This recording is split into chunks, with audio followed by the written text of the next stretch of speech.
Welcome to Truth Recon. I'm Agent D. Baker, combat veteran law enforcement professional, and someone who has seen firsthand both the right way and the wrong way interrogations can be handled. I've been teaching interview and interrogations now for approximately 10 years to law enforcement and government agencies. We're going to get into the basics of these two and the main differences between interview and interrogation, because a lot of people don't understand the difference in the two. Now, let me ask you a question. When you hear the word interrogation, what picture comes to mind? Maybe you see that classic Hollywood scene, a dark room, a single hanging light, a suspect sweating bullets while a detective slams his fist on the table. Maybe you imagine shouting, intimidation, or even physical abuse. That's how movies and TV shows have trained us to think about interrogation. But here's the reality. Interrogation, when it's done right, correctly, and ethically, is not about breaking someone down. It's not about intimidation. It's not about forcing a confession. Interrogation at its core is about truth. Now, in my teachings, that's one of the number one things I hit on nonstop, constantly, is we are not searching for a confession. We don't want a confession. That is not what we are looking for. We are looking for the truth. Yes, there is a big difference between those two. Anyone can confess to a crime and it not actually be the truth. It's been proven many times. But I always cringe when I hear, especially law enforcement officers, say, "I got a confession," or hear another one tell a coworker, "Did you get a confession out of that person?" Whatever. That is not what we are in search of. And if you're in search of a confession, you may very well be good at getting confessions. The problem is, as I stated, a confession does not equal the truth always. A lot of times it does, but there's a lot of times it does not. Been a lot of examples of people that have confessed to a crime, and later we found out they didn't actually commit the crime. They were coerced in one way or the other, or they were having a bad day. I mean, there's a lot of different reasons for people to confess to a crime that they didn't commit.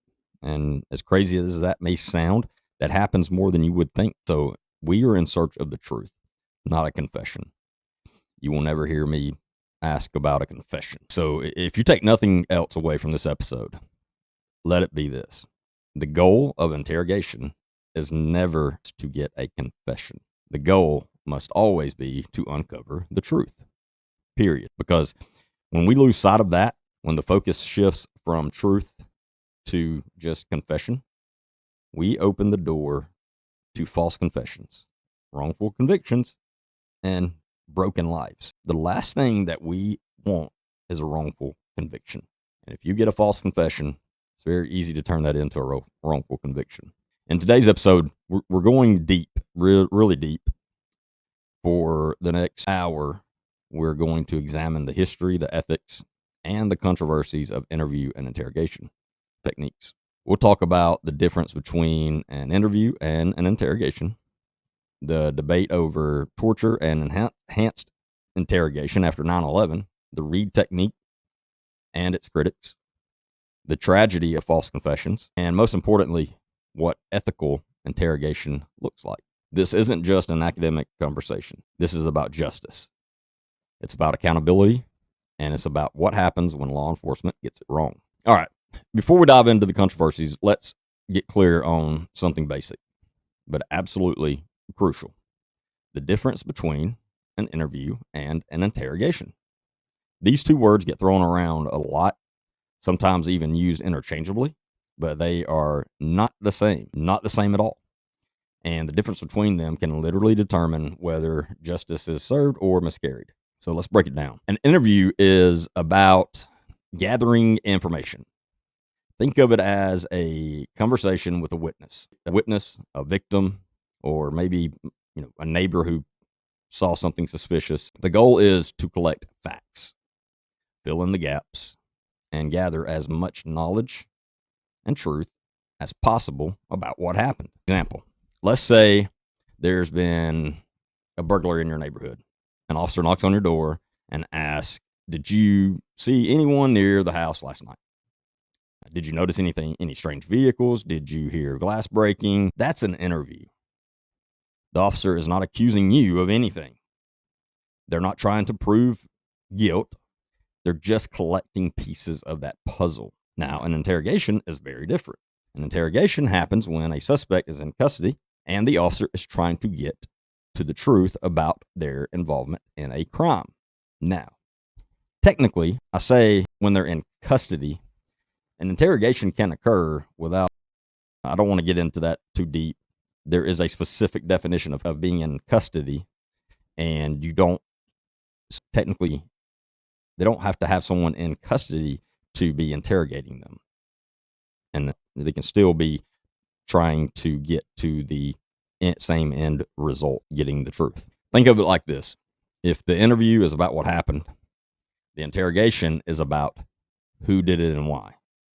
That's a good way to look at it. Here's another example. That same burglary case. Let's say detectives arrest a suspect who was caught on camera near the house. They bring him into the station, sit him down in a interrogation room, as we would call it. And now the questioning begins. Where were you last night? Why were you near that house? Do you know the victim? Did you break in? That's interrogation.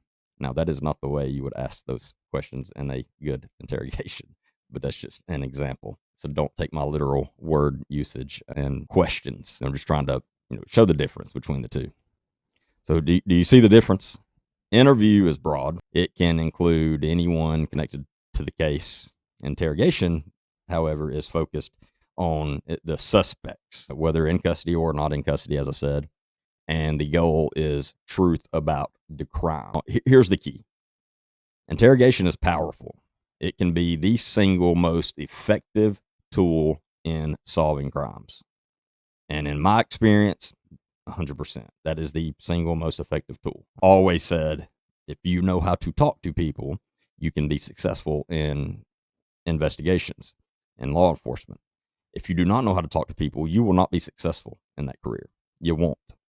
Because you have to know how to talk to people to be good at interview and interrogation. But, and this is a big but, when used incorrectly or unethically, it can also be the most dangerous tool in law enforcement. And I've seen that because interrogation can be abused, it can be manipulated, and it can produce something even worse than silence. It can produce lies, as we've stated. We don't want lies. We just want the truth. Doesn't matter if the lies fall with our theory. We don't want those lies. We want truth. And that's why you have to keep an open mind throughout an entire investigation. And if you don't, you will fall into confirmation bias, and that will steer your case very wrong very fast. That's where we start to get into real trouble, because when a suspect gives a false confession, whether, like I said, out of fear, exhaustion, or coercion, the justice system doesn't just fail. It creates new victims. Innocent people end up behind bars. The real criminal walks free, and public trust in the system takes another hit. And that is the last thing we need ever, but especially today's time. So from the start, let's be crystal clear. Interrogation is not the villain. Abuse of interrogation is the villain. As we move deeper into this episode, we're going to see how often that line between ethical and unethical has been crossed by local officers, federal agencies, and even by governments during different times of crisis. But before we get there, we need to step back in time, because to understand where interrogation stands today, we have to look at where it started and why the courts had to step in and draw the line. Let's roll back the clock for a moment.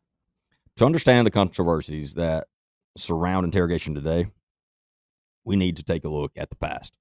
The history of interrogation in America is not clean. It's not simple. And at times, it's not even legal. For decades, especially in the early 20th century, law enforcement officers across the country used physical violence as a regular part of interrogations. If you didn't confess, you were beaten until you did. And if you still didn't confess, the beating just kept getting worse. That was reality, not fiction, not Hollywood. That was real life. And thankfully, all of that came to a head in one landmark case, Brown versus Mississippi, 1936. Now, let's break this case down because it's one of the most important moments in American legal history when it comes to interrogation. Brown v. Mississippi, 1936. In Mississippi, 3 black men were accused of murdering a white farmer. Local deputies arrested them. But here's the thing. There was literally no evidence tying them to the crime. None. So how did the deputies get a confession? They whipped them. They hung them from trees. They beat them until they finally confessed. Horrible, horrible things they did to these men. Now think about that. The only evidence used to convict these poor men, completely innocent men, was a confession beaten out of them under torture. Now the case, it went all the way to the U.S. Supreme Court. And in 1936, the court finally said, enough. The justices ruled that confessions obtained by physical torture could not be admitted in court. Justice Hughes wrote the opinion, and let me quote this clearly. The rack and torture chamber may not be substituted for the witness stand. That ruling in Brown v. Mississippi set the stage for modern interrogation law. It drew the first bright red line. Physical torture is unconstitutional, period. But here's where it gets complicated. While the court banned physical torture, it left the door open to a massive gray area, and that is psychological pressure. And that gray area is where many of our debates about interrogation still live today. Torture versus interrogation. So let's talk about the definitions for a second.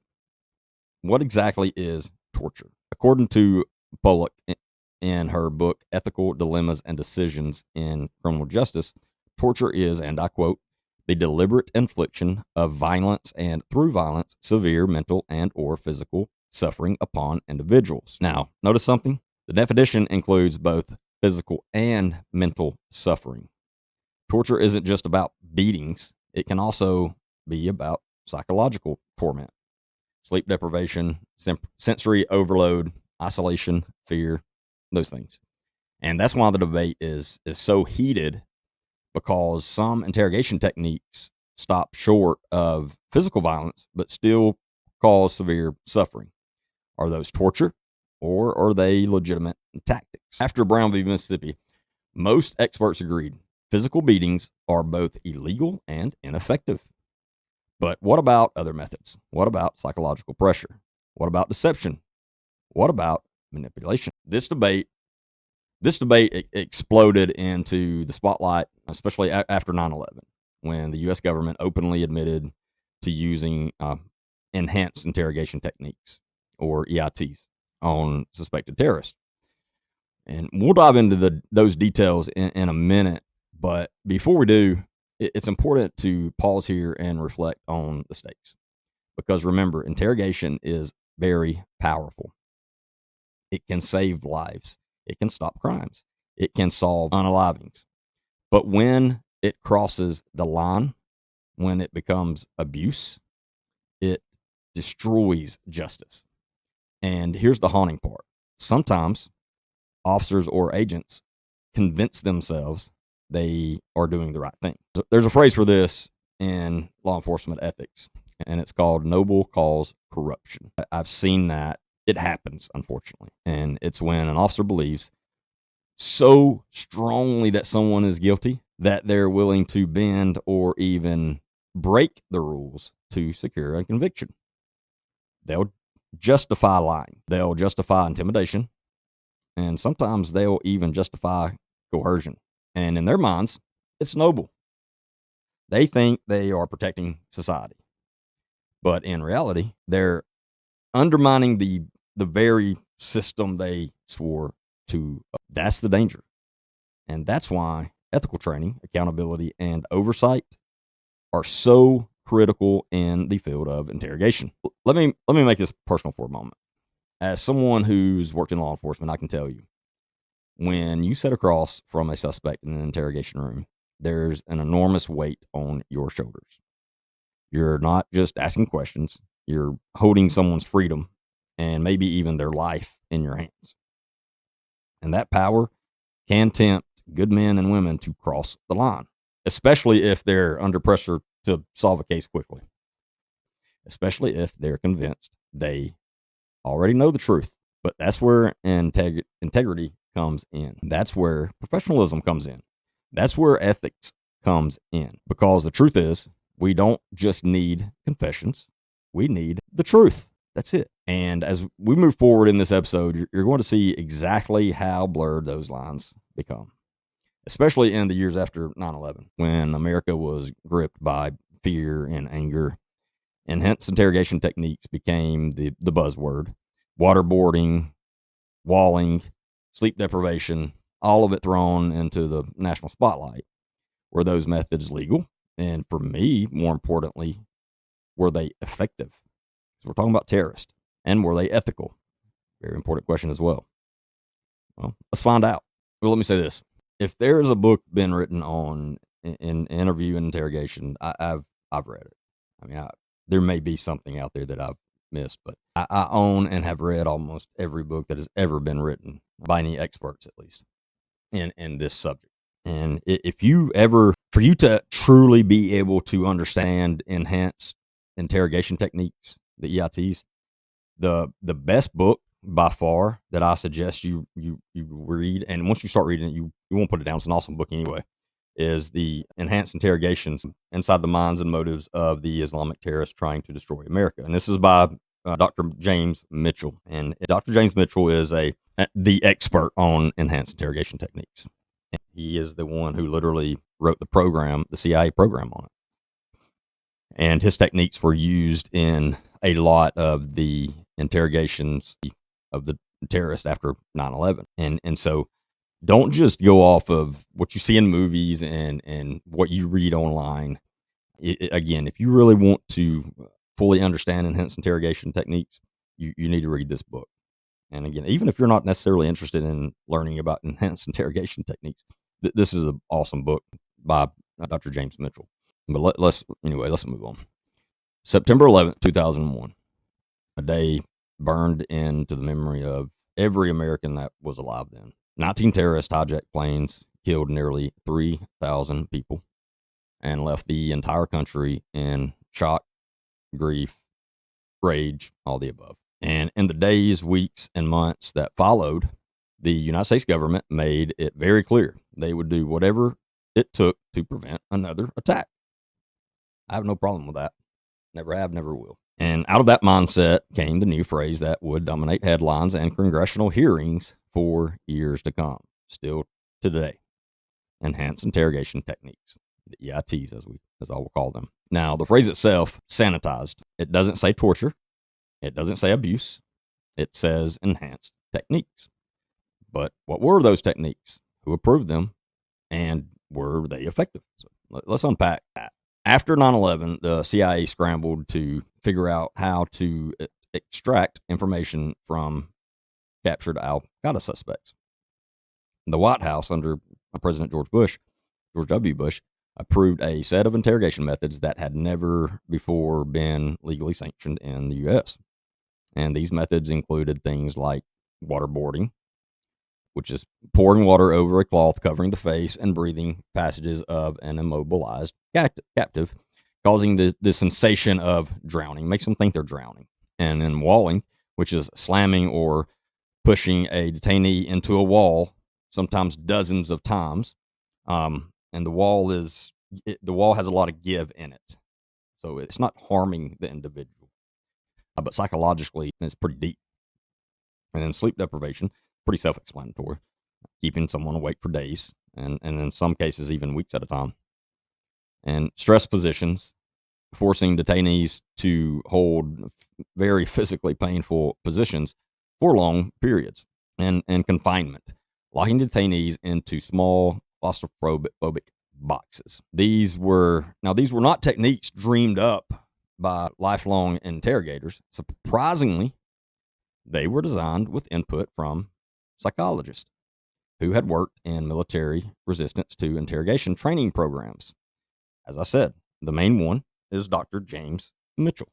He is the author of these techniques. Now, Dr. James Mitchell is he's still a psychologist, but he was a psychologist contracted by the CIA, and he played a central role in developing and applying these EITs. Now, here's where the debate gets messy. Now, a good book on the ethical dilemmas of an interview and interrogation. The actual book is called Ethical Dilemmas. Now, unfortunately, I don't have Pollack's book right in front of me. I've loaned it out and not received it back yet. These books that I speak of will be in the show notes, so you can see exactly the name and be able to get them. Anyway, the name of her book is Ethical Dilemmas and Decisions in Criminal Justice. And it criticizes the CIA for consulting psychologists instead of trained interrogators from the military or the FBI. And she suggests these contractors had no real experience in interrogation. But Mitchell denies that in his book, Enhanced Interrogations. He lays out his background in detail. And he, quote, I spent thousands of hours in resistance to interrogation training laboratories, monitoring warfighters, and I'd received basic and advanced resistance to interrogation training. In other words, Mitchell wasn't just a civilian psychologist, plucked out of nowhere, because he wasn't. He had extensive experience in training U.S. personnel how to resist torture if captured, because he had written those programs for the military. And he believed those methods could be just flipped around, used to extract from America's enemies. So, two radically different portrayals. One paints Mitchell as unqualified, the other paints him as uniquely qualified. So, who was right? Well, that depends on who you ask. My opinion, I trust Dr. James Mitchell. I've studied him for a long time, and I trust his works. And he has proven his resume. Now, in 2014, the Senate Select Committee on Intelligence, led by Senator Dianne Feinstein, released a scathing summary report on the CIA's interrogation program. Now, I'm not a fan of Senator Feinstein, but I will try my best to be as unbiased as possible during this podcast. But anyway, the report concluded the CIA's interrogation techniques were more brutal than the agency admitted. The program was mismanaged and lacked oversight, and CIA officials misled Congress and the White House about the severity and effectiveness of the methods. And this is the bombshell. The report claimed the CIA's enhanced interrogation techniques produced little to no valuable intelligence. Feinstein's summary described waterboarding as near drownings and suggested the program was essentially torture under another name. Now, compare that with Mitchell's response. In his book, he accuses Feinstein and her team of cherry-picking documents, ignoring testimony from those directly involved, and spending nearly $40 million on what he called a one-sided, politically motivated report. He wrote, and I'll quote him word for word. After 5 years and $40 million, they released a one-sided report that claimed the CIA's interrogation program tortured detainees and was run by lying, incompetent, and corrupt senior CIA officials, and produced not one detail of intelligence. Zero, nothing, nada. A ridiculous and categorically untrue claim. Two sides to completely different realities. So, what I make of that? So let's take a look into the actual techniques. Now, Pollack describes how the CIA had clinically specific guidelines. For example, the rules spelled out how hard an interrogator could slap a detainee's face, how many times a detainee could be slammed into a wall, up to 30, and how many times someone could be waterboarded. On paper, it looked almost like a medical procedure. Strict limits, measured doses. But Mitchell counters with his own descriptions. Take walling. Pollack calls it slamming someone into a wall. Mitchell says that's misleading, and I agree with Mitchell here. Here's how he defines it. Walling is when the detainee is pulled forward and then quickly and firmly pushed into a flexible false wall so that his shoulder blades hit the wall. Not a concrete wall. Look, we're not talking about a solid wall here. Like I said, they're flexible. They have give in them. Not drywall. Literally a flexible wall that was built and designed to give way. It is designed to make a loud noise and disorient the detainee without causing injury. So is way more about disorienting than it didn't cause injury. It was just about disorienting them. Now, whether you believe Mitchell's framing or not, that's up to you. Like I said, you know my belief, and that comes from everything I've learned and know about these, not just from Mitchell, but from multiple experts. But it just shows how differently these methods were described by critics versus practitioners. And that gets us to the $1,000,000 question. Were these techniques effective? And I think most people like me, that's where we're more focused on.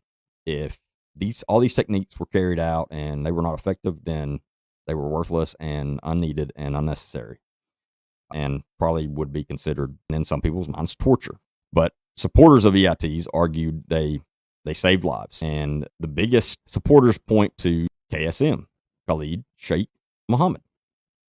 And if you're not familiar with KSM, and there's books about him, and I've read almost all of those, and he is actually the mastermind of 9/11.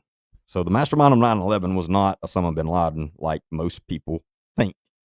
KSM was the actual mastermind. He was the architect of 9/11. And Mitchell claims, and as other experts in the field claim, the EITs produced intelligence that prevented future attacks.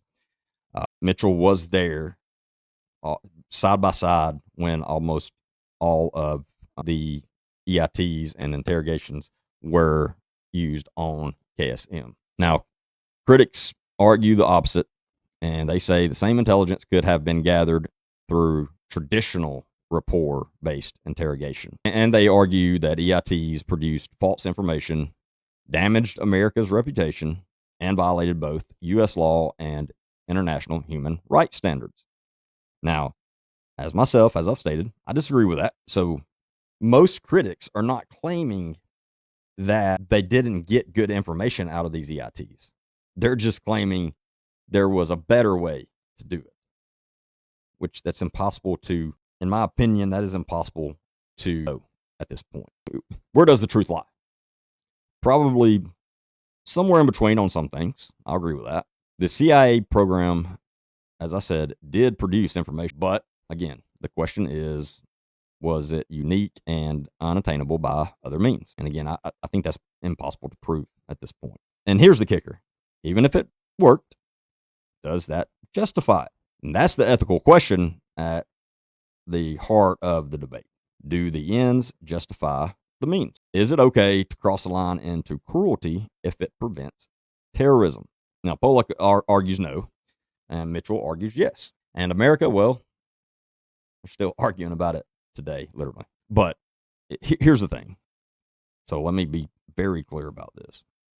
Most of us aren't CIA officers. We're not interrogating terrorists in black sites overseas. We're talking about local police officers, detectives, sheriffs, men and women sitting in small town interrogation rooms across America every day. And while their methods may not involve waterboarding and walling, the same ethical questions apply.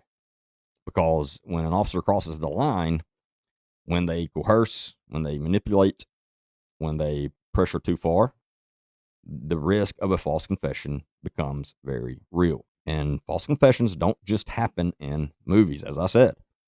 They've happened numerous times in real life, unfortunately. So we'll move from the CIA's black sites to your local police department, and we'll talk about the most widely used interrogation method in America, the Reid Technique. Is it effective, or is it leading innocent people into confessing crimes they never committed? Let's find out. We've talked about enhanced interrogation at the federal level, the CIA, waterboarding, walling, and the debate over torture.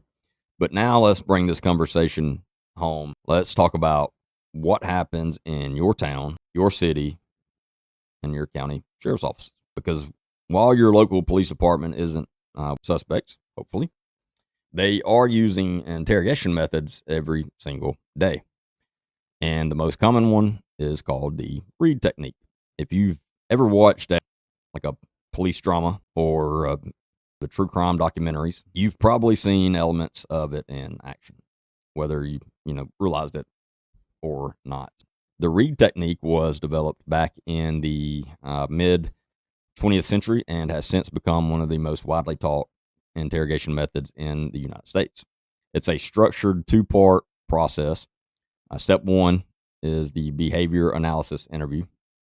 And this is essentially a pre interrogation interview where the officer asks a series of questions designed to spot signs of deception.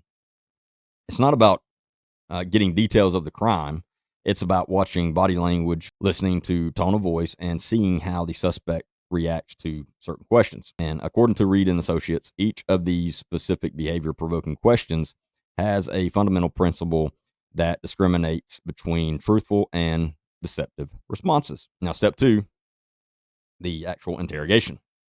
If the officer believes deception is present, they move into a 9-step process designed to encourage the suspect to tell the truth. These steps include presenting evidence, whether real or perceived, cutting off denials, building a theme that justifies the suspect's behavior, and gradually leading them toward the truth. On paper, it looks professional, scientific, step by step, but here's the problem. Critics argue this process can and does sometimes lead to false confessions. Now, the problem of false confessions. So let's think about this for a second. Why would an innocent person confess to something they didn't do? Like I said earlier, it sounds insane. You would think no innocent person, and I've heard people say this, no innocent person would ever admit to a serious crime. History literally proves that not to be the case. History has proven it happens.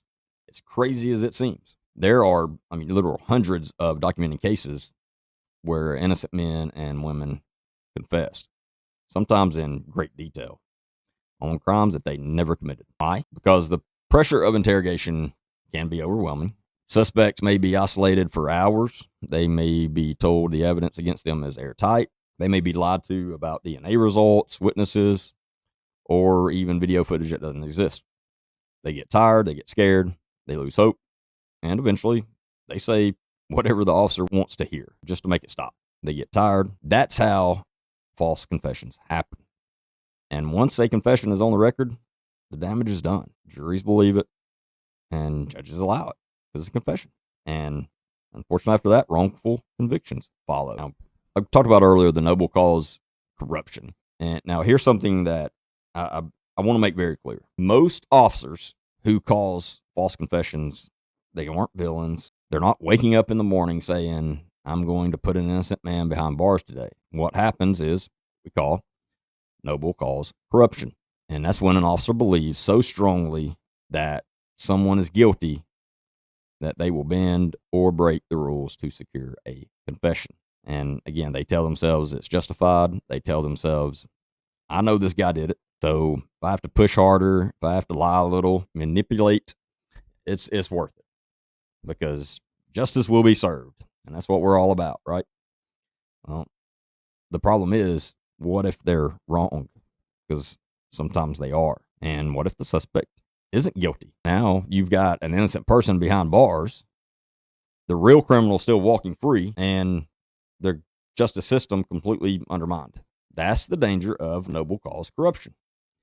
It takes a tool meant for truth and turns it into a weapon of injustice. Now let's circle back to something we discussed earlier, the difference between an interview and an interrogation. As I said, an interview is about information gathering. It can be with anyone, witness, victim, and even a suspect. The tone is neutral, purpose is clarity. Interrogation, on the other hand, is adversarial by nature. It's focused on the suspect.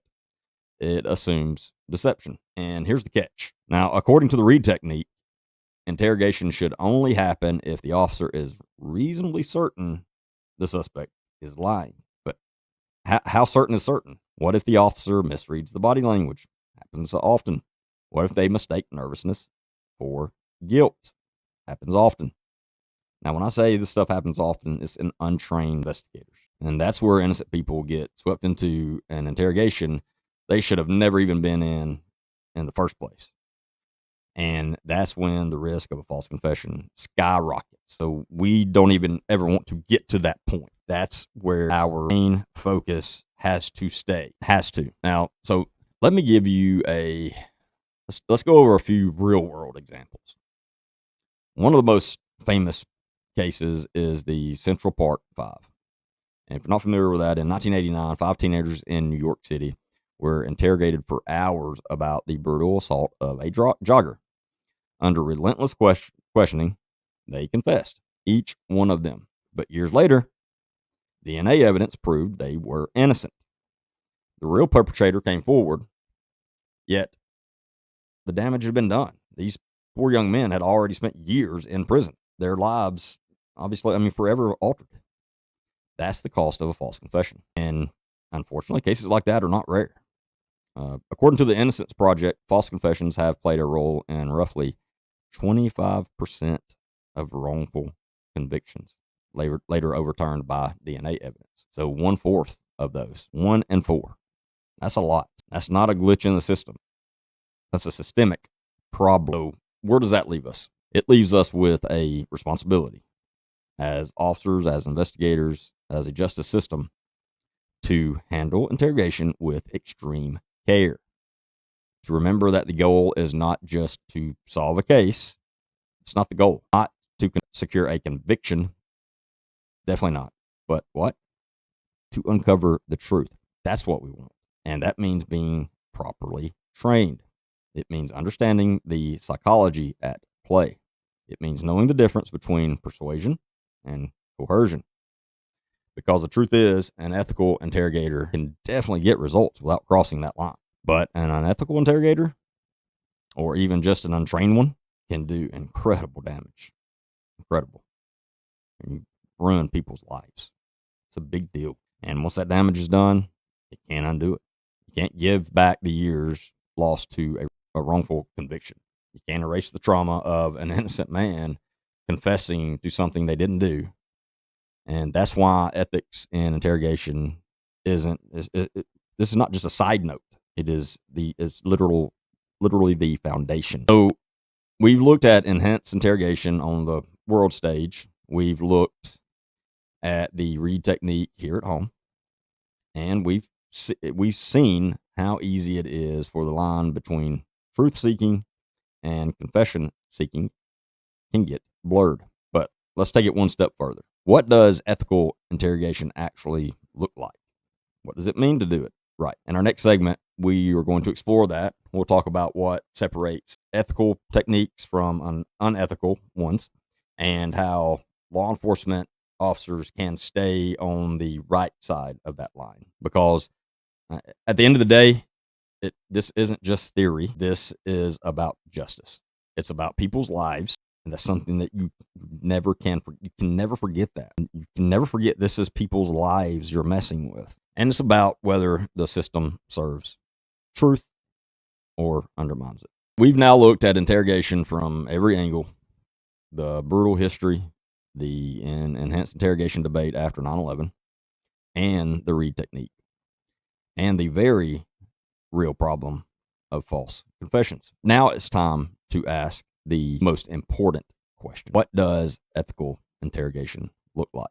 And how do we make sure law enforcement stays on the right side of that line? So let's start with the obvious. Unethical interrogation includes things like physical abuse, beating, choking, threatening with harm, psychological torture, extreme sleep deprivation, isolation, threats against family, deception that crosses the line, inventing fake evidence so convincing that a suspect feels hopeless and admits guilt even when innocent, using techniques without training or understanding, just trying whatever it takes to get a confession. These are unethical, and in a lot of cases, unconstitutional, illegal, and just as important, flat out ineffective. Now, what about an ethical interrogation? Ethical interrogation is built on respect for the process, respect for the law, and respect for the suspect's right. And this includes things like, number one, proper training in behavioral analysis and psychology,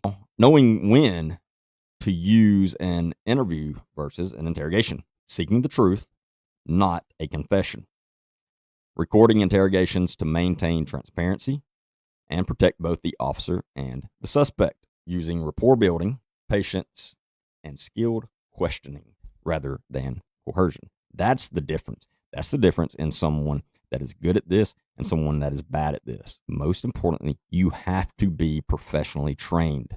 This is not something that someone is born. This is not a gift someone is born with. You have to learn these things. Nobody wakes up one day and is an expert in interview and interrogation. That is not the way it works. You have to dedicate a lot of time into diving deep into this and learning everything there is to learn about it to be good at it, to not cause false confessions, and to definitely not try things just to get a confession. But again, we want the truth. That is it. But you see the difference. One approach tears people down until they break. The other approach uses skill to uncover truth while preserving justice, which is definitely just as important. As I said, this is why training matters so much. An officer who doesn't fully understand interrogation techniques is very dangerous, not necessarily because they're malicious, but because they may unintentionally cross ethical lines. And I've said this, especially recently, numerous times. And anyone that's been listening to me knows that this is one of my biggest things. I do not think we do not have a corruption problem in law enforcement in this country. We don't. It's very rare, very rare. We have more than we should, for sure. But it's very rare. We don't have a corruption problem. We have an uneducated problem. We have a training problem. And that is exactly what we're talking about right here. You have to be trained in this. So many investigators around this country will go in and start interviewing and or interrogating a suspect without any training, and they don't know, they don't have a clue what they're doing. And again, I think I've been very clear of how dangerous that can be. We've got to get away from that. I mean, imagine handing someone a powerful tool without instruction. You wouldn't give a rookie officer a firearm without training. You wouldn't hand a new detective a polygraph machine without teaching them how it works. But too often, like I said, officers step into interrogation rooms without deep knowledge of the techniques they're using. And that's where mistakes happen. This is something I don't understand. We teach firearms because a firearm is a very dangerous weapon. We teach it to every rookie. Everyone that goes through an academy learns at least 2 to 6 weeks of firearms training alone. And how many of these academies go through interview and interrogation training? That I know of, none. It doesn't make any sense. That's why we're failing so much in this subject. That's why. This is a very powerful tool. And we're handing them this extremely powerful tool without any instruction. There's no better way to put it. But that's where the unethical practices creep in, and that's where noble cause corruption tempts even good cops to go too far. And as I said, what's the solution? Education first and foremost, oversight, and just as important, in my opinion, accountability. We have to start holding these people accountable. Being uneducated is not an excuse. It's their job to be educated before they do this stuff. It's part of it, because a well-educated interrogator knows the limits. They know the dangers, and they know how to use psychology ethically, not as a weapon, but as a simple tool for truth. Now, let's not lose sight of what's really at stake here. When someone gives a false confession, it doesn't just ruin their life. I mean, think about the ripple effects. An innocent person goes to prison. They lose years, sometimes decades, of their entire life. Their families suffer. Their children grow up without them. Their reputations are destroyed forever. Meanwhile, the real perpetrator is still out there, free, and more than likely committing more crimes. I mean, the ripple effect is real. The victims' families is told justice was served, but in reality, it was denied. And society as a whole loses trust in the system. That's what we're seeing. When wrongful convictions come to light, when we hear about false confessions, it makes every conviction seem less certain. The justice system only works when people believe it's fair. False confessions completely shatter that belief. Now, as a former law enforcement professional and teacher, instructor, I want to say something directly to every officer, every detective, every investigator who may hear this. When you sit across from someone in an interrogation room, you are holding their life in your hands. You're holding justice in your hands. That is a sacred responsibility and should be treated as such at all times. It's not about winning. It's not about closing the case. It's not about being the tough guy who gets the confession. It's simply about truth. Always truth. That is it. Simple as that. Simply about truth. Because without truth, there is no justice. So wrapping it up, interrogation is not the enemy. Abuse of interrogation is the enemy. But when done ethically, interrogation is one of the most powerful tools law enforcement has to uncover and deliver justice. By far the most powerful tool. It's when done unethically, it is one of the most destructive forces in the justice system. It produces lies, it destroys lives, and it undermines everything the badge is supposed to stand for. History has shown us the dangers, from Brown v. Mississippi to the Central Park Five to, there's hundreds and hundreds of more of these cases. The national security debate after 9/11 has shown us how tempting it is to blur the lines when fear and anger take over, but we cannot afford to let those lessons be forgotten, because every single interrogation is not just about one suspect, one case, one crime. It's about the integrity of the entire justice system. It's about whether the badge means truth or just power. And as long as I have a microphone and as long as I'm teaching, I'm going to keep saying it. The goal must never, ever be just confession. The goal is always the truth. I don't want to hear the word confession ever. This has been Truth Recon. I'm Agent D. Baker. If this episode challenged you, if it made you think, do me a favor. Share it. Share it with a friend, with a colleague, with someone who cares about truth and justice. And if you haven't already, please hit that subscribe button so you don't miss future episodes. Because here on Truth Recon, we're going to keep digging. We're going to keep asking the hard questions. And we're going to keep holding the system accountable. Until next time, stay vigilant, stay informed, and as always, keep searching for the truth.